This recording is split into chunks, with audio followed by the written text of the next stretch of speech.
And here is the Writer's Almanac for Tuesday. It's March the 5th, 2019.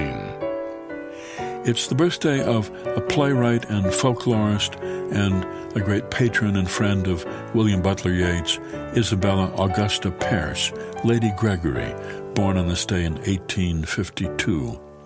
It's the birthday of the mapmaker Gerardus Mercator, born in Flanders in Belgium in 1512, who developed the technique for accurately projecting the globe onto a flat surface, so that longitude and latitude lines would always be at right angles to each other, which permitted sailors to plot a route between any two destinations in the world using a straight line and then follow that route without having to adjust their compasses. It was on this day, 1933, the Nazi Party in Germany won 44% of the vote in parliamentary elections, which enabled it to join with the nationalists to gain a slight majority in the Reichstag. And within 3 weeks, the Reichstag had passed the Enabling Act, which gave Hitler dictatorial powers. It was on this day in 1975 that the Home Brew Computer Club first met in a garage near Menlo Park in Silicon Valley. 1975, computers were not for personal use. They were gigantic, could take up an entire room, could cost about $1 million apiece. Among the early members of the Homebrew Computer Club were high school friends Steve Jobs and Steve Wozniak, who designed the Apple I and the Apple II to bring down to the Homebrew Computer Club and show it off.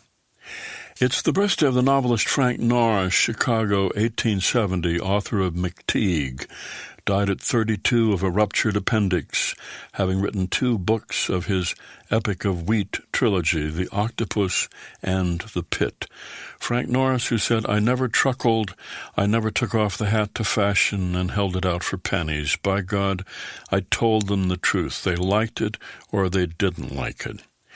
It's the birthday of the novelist Leslie Marmon Silko, born Albuquerque, 1948, grew up in the Laguna Pueblo Reservation, went to law school, but she quit after she read Charles Dickens's Bleak House.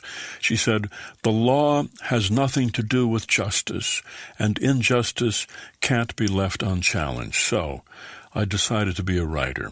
Writing can't change the world overnight, but writing may have an enormous effect over time, over the long haul." Best known for her novel Ceremony, story of a Laguna man named Tayo, who comes home to the reservation after surviving World War II and the Bataan Death March.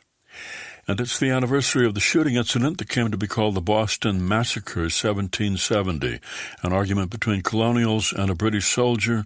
Crowd of men gathered, soldiers came out on the street, the crowd taunted them, threw ice at them, dared them to shoot, and they did, and 5 men were killed. The soldiers were put on trial. The lawyer chosen to represent them was John Adams, who managed to get all but 2 acquitted. Here's a poem by Lynn Marie Houston. A Navy SEAL explains how to survive a dog attack. To stay alive, you have to give something up. Make sure it's a fleshy part with no arteries, a shin or forearm you can cover with denim or a jacket. Make fists to protect your fingers. Tuck your thumb under, not in, and punch Sweet Fido in the nose. Kick him in the ribs if you have to. To survive the dog's attack, you have to give yourself to him as if he were a lover.